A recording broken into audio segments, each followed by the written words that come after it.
When I think back over the summers of my childhood, I got some amazing memories. I'll never forget the summer that my parents bought me The Legend of Zelda Link's Awakening. I spent hours and hours playing through this game as a kid. This was a time before internet guides to help, and I didn't have a player's guide or anything for it, so the game was literally just me searching through every nook and cranny of the map to find all of the secrets and collectibles. This was the first Zelda game that I ever beat, which I did several times, and what set me on the path to loving the series as much as I do today. When the Game Boy Color came out, Nintendo released the DX version, full color Link's Awakening. I got it and I played through the whole game yet another time and loved every second of it. At my young age, to me, this was the best Zelda game. However, after finishing it back in 1999 on the Game Boy Color, I gave the game a rest, a 20-year rest, and I played many Zelda games since then. When it was announced this game was getting a remake on the Switch, I was ecstatic. Before playing the new version of it though, I wanted to experience it in the original state one more time and see if I still felt that this was the best Zelda game. I'll be evaluating the game on the story, graphics, gameplay, and overall fun factor. Link's Awakening begins with Link being lost at sea as the rain comes hurling down and the lightning striking all around, and he's just being swish-swashed back and forth, and ultimately lightning strikes his boat here. And when lightning strikes his boat, it of course capsizes and Link is washed to the shore. When he's washed to the shore, that is when a local girl from the village, Marion, comes up and she finds Link, and the only natural thing is to want to nurse him back to health. So Marion brings him back to her house, her and Taryn, her father's house, and they of course nurse Link back to health. As he is awaking from his slumber, he's a little bit confused here, but ultimately he knows that he's missing his core items like his shield and his sword. Taryn is kind enough, of course, to help him give him his shield back because he found it on the beach, but he also knows that his sword is down on the beach still and says if you want to get your sword, you gotta go to the beach to get your sword. So Link journeys down to the beach to get his sword back. Now when he gets close to the sword, a weird little owl decides to come and visit him. And when this owl, of course, starts talking to him, he lets him know he's Hoot Hoot, the wise old owl here. And he lets him know that everything around him on this island is potentially non-existent. Potentially everything that he sees on this island is just simply a dream. That's all it is. It's a dream of a creature known as the Windfish. The Windfish is evidently in some sort of deep slumber, and these nightmares are keeping him asleep, and the nightmares are also guarding these 8 instruments. The owl says if he wants to awaken the Windfish, in order for Link to get back to his real world and escape this dream world, that Link is going to have to journey throughout the island, through all these dungeons, and find these instruments. If he plays all 8 instruments at once, he can awaken the Windfish, thus ending the dream and sending him back to his real world. And so naturally, Link wants to get back to his real world because who would ever want to be stuck in a dream world forever? And also he wants to help out this poor little Windfish here who's stuck in the dream. And so Link begins his journey to find all of these 8 instruments that are in these dungeons guarded by these nightmares. But something odd happens when he finds these instruments and he finds these nightmares. Every one of the nightmares reminds Link that if you defeat me and you awaken the Windfish, this entire world that you're in will cease to exist. Not just us, the bad guys, but all of the good guys in the world as well will cease to exist. If you complete the mission, you will destroy our world. And this brings up one of the saddest concepts of any Zelda game ever. Because if you think about it, Link has a lot of weight on his shoulders here. He is stuck with the decision of going back to his real world to protect those people, or staying in this fake world to protect these people. He can't do both. If he goes to the real world, everyone in the fake world dies. If he stays in the fake dream world, everyone in his main world is going to have to live their life without him, the hero, also suffering. So Link is stuck with a real predicament here. Link ultimately decides that the best decision is, of course, to get back to the real world, as sad as it is, and he continues his journey in his quest to find all of these instruments throughout. Now there are a ton of very charming characters that Link meets throughout his journey on this island, but the one that he shares the most friendship with is going to be Marin, the one who found him on the island to begin with. And Marin, throughout the story, we find out a lot about her. She loves to sing, she loves to spread joy to those around her, and she loves to sing the song of the Windfish. I guess to honor the Windfish is almost like some sort of god on the island, which is accurate because he's the one who determines their existence or not. But anyway, so Marin loves to sing, she loves to spread joy, she loves to help on the island, and she wishes so much. She tells Link, I wish that I was a seagull and I could fly away from this island here and I could spread the same love and the same joy to the rest of the world. I don't want to be stuck here. But while she's here, she does know that Link is on an important mission, and so she agrees to help Link, and so she follows him around and does all that she can to help. During that part of the storyline, she ends up awakening the walrus because he wants to hear her song. She sings to the animal village. Ultimately, Marin is just a very kind character that Link finds a soft spot for because she wants to help so much and make the world a better place.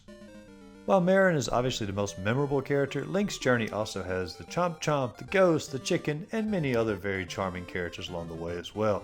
Now, once Link, of course, gets all 8 of the instruments, he does have to go play these in front of the Windfish's egg and attempt to wake him up. But when he plays these 8 instruments, instead of waking the Windfish up, the egg itself just simply cracks open, and Link is given an opportunity to enter into the egg. When he enters into the egg, he has to solve a small puzzle here, and once he gets past the puzzle, he's approached with the final nightmare creature. And this final nightmare creature knows that if he lets Link defeat him and play the 8 instruments inside the egg, that the Windfish will awaken and the world that the nightmare lives in will cease to exist. And so the nightmare does everything that he can to stop Link. He brings up Link's own personal nightmares. He even brings up the memory of Ganon to try to throw Link off a little bit. But ultimately, Link, despite the many forms of the nightmare, is able to defeat the final nightmare, play the 8 instruments, and when he plays these 8 instruments, of course, the Windfish then awakens. He thanks Link, of course, for his trouble to help him to awaken and to banish these nightmares from his body. And once he awakens, Link is, of course, tossed back out into the ocean, and he watches the entire dream world, the entire island, and all of its characters, the good characters, the bad characters, all of them, they begin to vanish because all it was a dream world. These people did not exist. And so Link looks above him and he sees the Windfish flying away, and he knows now that all of these characters, all of their struggles, all of their meanings, all of their search for life, it's gone. And the only way that they can live on is just simply living on through Link himself, through his memory. And it's it's very symbolic of how we often deal with death in our own world. The story of Link's Awakening is far deeper than most Zelda stories because it deals with the emotional struggle of making important decisions and also the struggles of losing people. The cartoonish graphics of Link's Awakening hold up amazingly well. They are all 4 to 8-bit graphics, but they're animated beautifully and nothing is vague, hard to see, or hard to look at. Many games of this era try so hard to break that graphics barrier, and thus they created ugly games, trying so hard to be something that they simply couldn't be. Link's Awakening knew its hardware and created gorgeous sprites and gorgeous cutscenes, all within their sphere, which turns out to be timeless. When the DX version came out, they did add some color, which made the game slightly more visually appealing, but both versions hold up amazingly well. The gameplay of Link's Awakening is very similar to the original Zelda and A Link to the Past. You're given an overworld to explore with unique characters with small quests, and then dungeons to find special items and key tokens to advance the story. There were several unique aspects of Link's Awakening though. For example, this was the first time the trading game was mandatory for the story. This was probably done to gain a stronger sense of the world and the characters within it, so there would be a more emotional pull when they all ceased to exist. This was the first time there was a fishing minigame, which became a staple of the series. This was the first game to introduce Rock's Feather, which allowed Link to jump. It was the first Zelda to ever have a crossover of Nintendo characters, sometimes in different types of roles.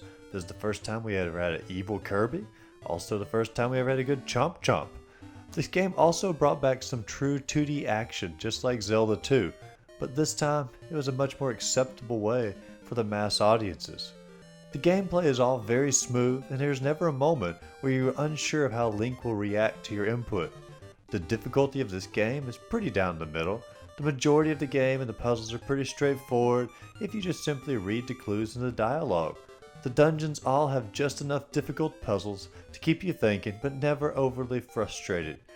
The only dungeon that was truly difficult would be the Eagle's Tower, but even in this dungeon, if you just simply thought out where to throw the marble ball in order to tear down the columns, it wasn't even that bad. The dungeon bosses can generally be defeated the first time, excluding the final nightmare of course, and clues are given all throughout on how to defeat them. And on top of that, if you find the Owl's Beak, it gives you even more clues on how to beat the dungeon. The gameplay overall is very similar to the other Zelda games. However, there were a lot of new inventions in this game that were first for the series, and within that, it did shape how the Zelda games continued on in the future. Also, this is a seamless transition to a handheld system, and to accomplish that with the same gameplay, that's very impressive.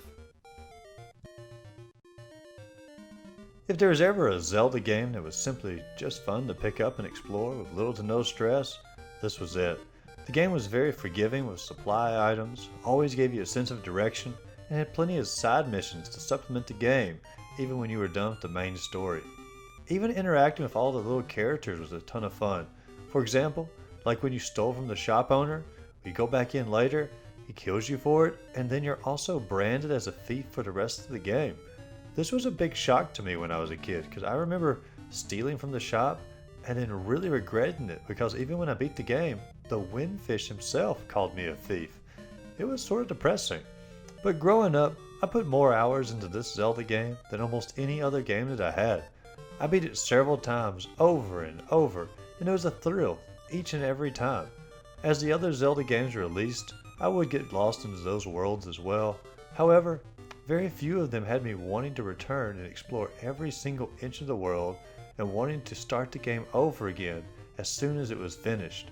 Link's Awakening, with its story, aesthetics, character charm, and supplementary missions, was what made me want to play this game over and over. So is Link's Awakening still the best Zelda game? Story-wise, yes. 100% I feel this is the best Zelda game story-wise. It's sad that the best Zelda story doesn't involve Zelda. However, the feeling of sadness and worry if your world will disappear one day, and the worry of having to choose who to help in this situation, your real world or the dream world, all creates enough depth and tension to be the most interesting Zelda game for sure. I know that Majora's Mask also had that sense of doom, but within that game, you were never given the choice. You always wanted to help, and if you did help, everyone was going to survive. In this, you're given the choice, and some people won't make it because of that choice. It's a very dark ending to the game, but at the same time, it makes you think a little bit about mortality and your choices and actions.